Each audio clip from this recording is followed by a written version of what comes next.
Ma'am, aduna sida lere akoi Tom Olenji nasai akoi junior gi oina Mr. Kaksing Lawli bino Tom hayam da do. Ay sama mahal mo Olenji kasi solo kay pare. Ma'am, aduna sida lere akoi gi Tom Robot akoi senior gi oina Mr. Kaksing Lawli bino Tom hayam da do. Hayro. Yam nungai je da. Ma'am, aduna sida lere akoi Tom Nanyan ba akoi ngasai main fitness ki fast agi bino aduna sida.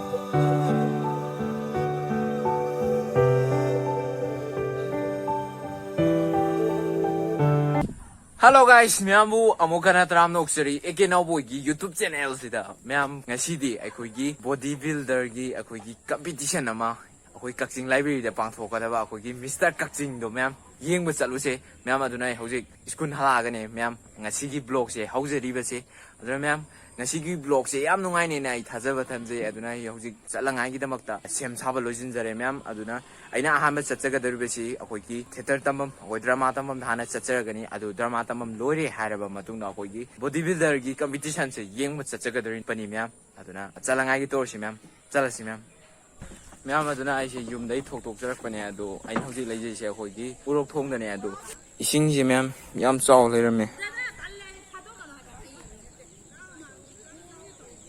leije ma'am ale ma'am chalasi ma'am Kung thang sa thang ya de nai to nang ne yaw da na Mi hu su chong ya de nang na lap na lay khraga A chik pa da Thawan mi chak ma rak shira itan na ta Nung shi ba na Ba thok la ba thamo shira itan na ta You know my love is so invincible. Ma'am, aduna yore akoi drama tamam che aduna changa se ma'am. Aduni, number 1, Your Royal Highness Manipur ki Bharat Sarkar na Manipur ki Nithoni Highness Sakhange. Second, Senapati Tikendazina Lal Hoduna Thorn Munbuk Damo Jan Lale Haina Bharat Sarkar na Tawgadamani. Madu Thola Agent I cannot so Jubras on the coin in Dress Sakar that some joke I don't. Something to be Maru Green. Just say, no koi Maruni Habi, my name. No koi is in his Habisu, I could Lamine. No koi, a koi yard only with the koi, none from Tokara. Agnes Daga Manipura, Marie Lane, Marie Lane, Pretty Lane, Marma.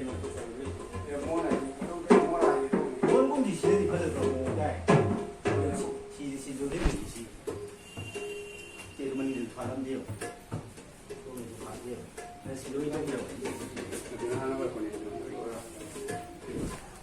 Hello guys, ma'am aduna chalase ai akoi theater tamam dagi thoksarak le ma'am aduna chalase ma'am library da sacha chalase nang aroi pungjim khidang thienge ba manga ta jeng ne ba aduna chalase ma'am yengor si akoi gi bodybuilder competition Mr. Kakching khan badu ma'am khangmin ro si kanana ta bano chalase ma'am.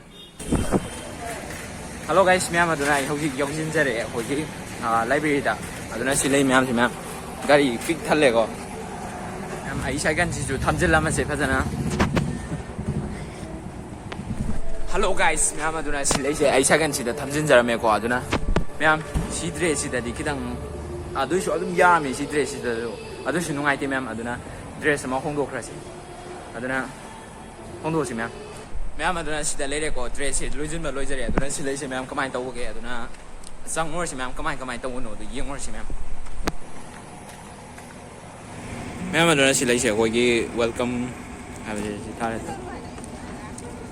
ma'am aduna ge lom dai changjare ai aduna silai se ko bro Nishkumar ga thira jare ma'am aduna ma hana lai le me ko aduna sang asi ma'am hol manung da aduga ကမိုင်တောက်ဝနို့တို့ရင်းမင်းတော့ရှင်များ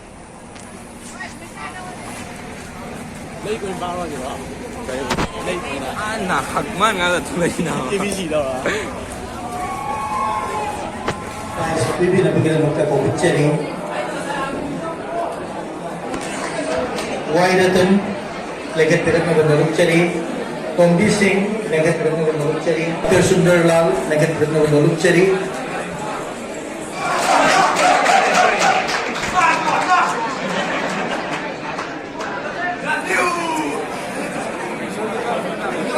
S. Nangan, Lauba, Legat Pirat Nagandalukchari.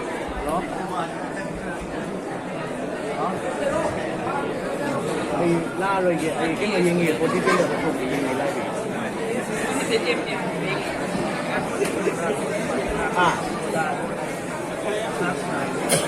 Aduga, KSS Gunadan, Legat Pirat Nagandalukchari, in Ratan. Fifth place. Fifth place goes to club number 6. Yang ako kumakubig na sa 바로 덩거로 두면 아기들이 이거는 그런 거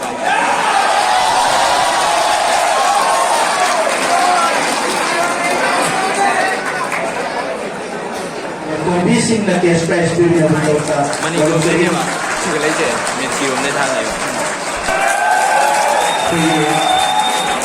Samanan lagi mai gede salim ke kusuk nabi naba malukchari samanan lagi mai gede Dr. Sundar Lal ki mai gede case kusuk nabi naba malukchari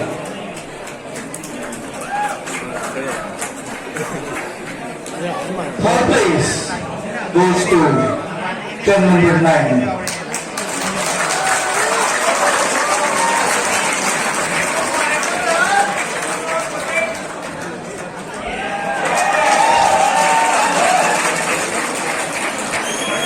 Kuigi Maradona Teju Neungi Bagi Degi Medal Dinti Nama Lurchen.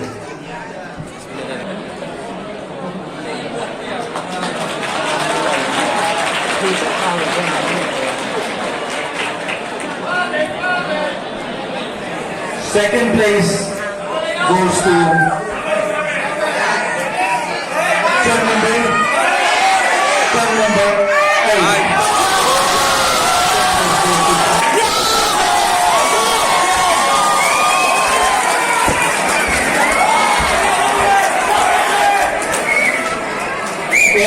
Gunawan di mai di medal TV Nava Malukchari is a great member Amba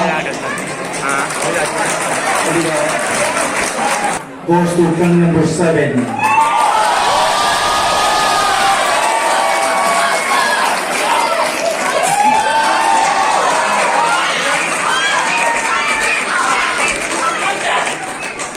KSS Gunawan di medal TV Nava Malukchari.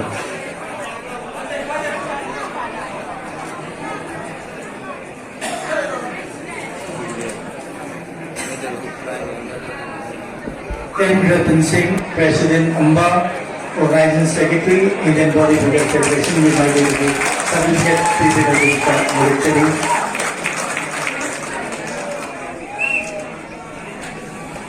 OPSC, OEM, Oza Mukundo, with my delegate, Kusin Nabinama Malukchari.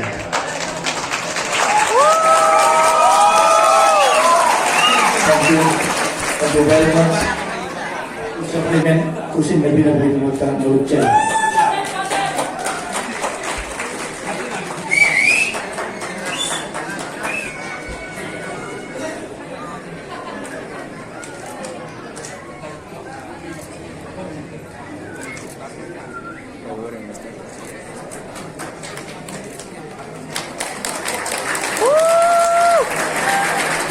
Thank you very much. Celebrating as the election ready wrong.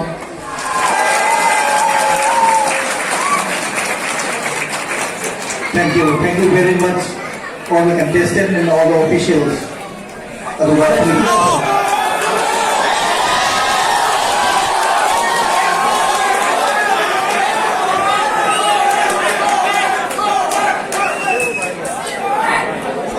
Relax. Post number 2. From Metis Masorsi. Let's play.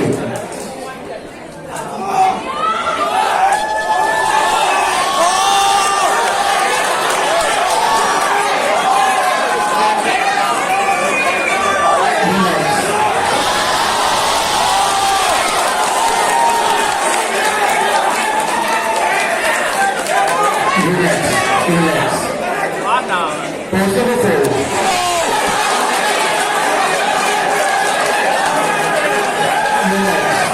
Relax.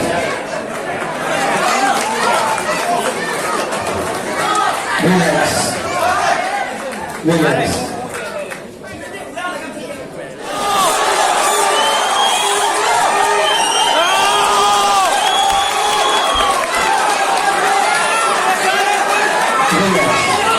Relax. Step back in the line.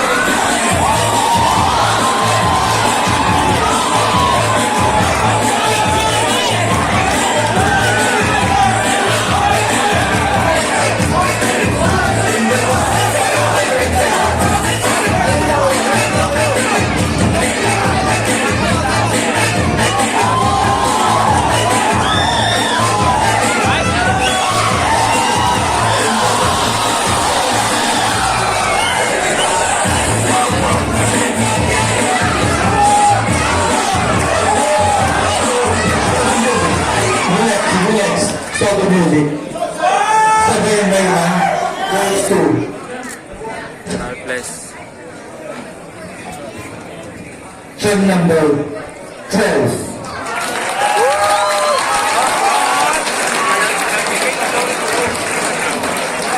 Lord Sumanta, Secretary General, Ordinary Public Association na nagagawin ko.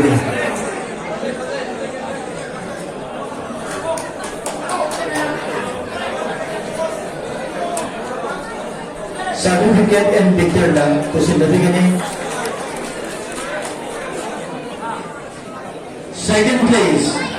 Second place goes to turn number 11.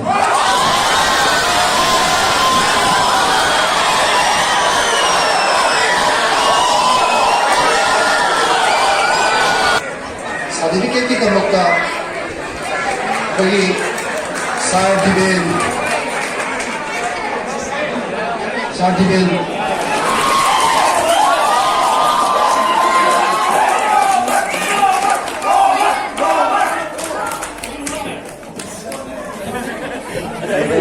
Pibinaba, Voluntary, and Ratan Singh, President Amba,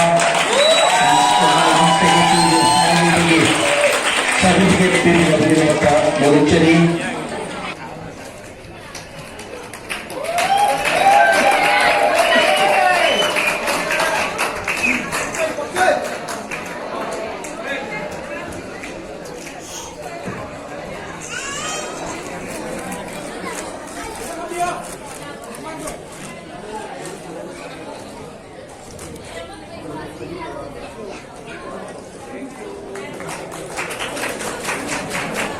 Ma'am, aduna luoy de.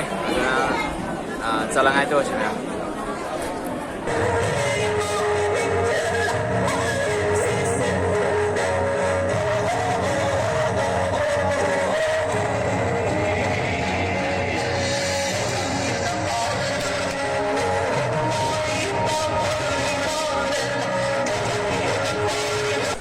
Ma'am, aduna sida lere ako'y Tom Olinsin ngasay ako'y junior gi oina Mr. Kaksing Lawili bito. Tom hayam da daw. Ay sama may alam mo pala din. Kasi chole kayo ko pa rin. Ano yan sini? Tom am da. Tom nyam mai dai. Sige. Thank you Tom. Ma'am, aduna sida lere ako'y Tom Robot ako'y senior gi oina Mr. Kaksing Lawili bito. Tom hayam da. Hi bro. ꯌꯥꯝ ꯅꯨꯡꯉꯥꯏꯖꯔꯦ ꯇꯥꯃꯣ ꯃꯌꯥꯝ ꯑꯗꯨꯅ ꯁꯤꯗ ꯂꯩꯔꯦ ꯑꯩꯈꯣꯏ ꯇꯣꯝ ꯂꯝꯌꯥꯟꯕ ꯑꯩꯈꯣꯏ ꯉꯁꯥꯏ ꯃꯦꯟ ꯐꯤꯠꯅꯦꯁꯀꯤ ꯐꯥꯁ ꯇꯥꯈꯤꯕꯗꯣ ꯑꯗꯨꯅꯁꯤꯗꯩ ꯍꯥꯏ ꯌꯥꯝ ꯅꯨꯡꯉꯥꯏꯈ꯭ꯔꯦ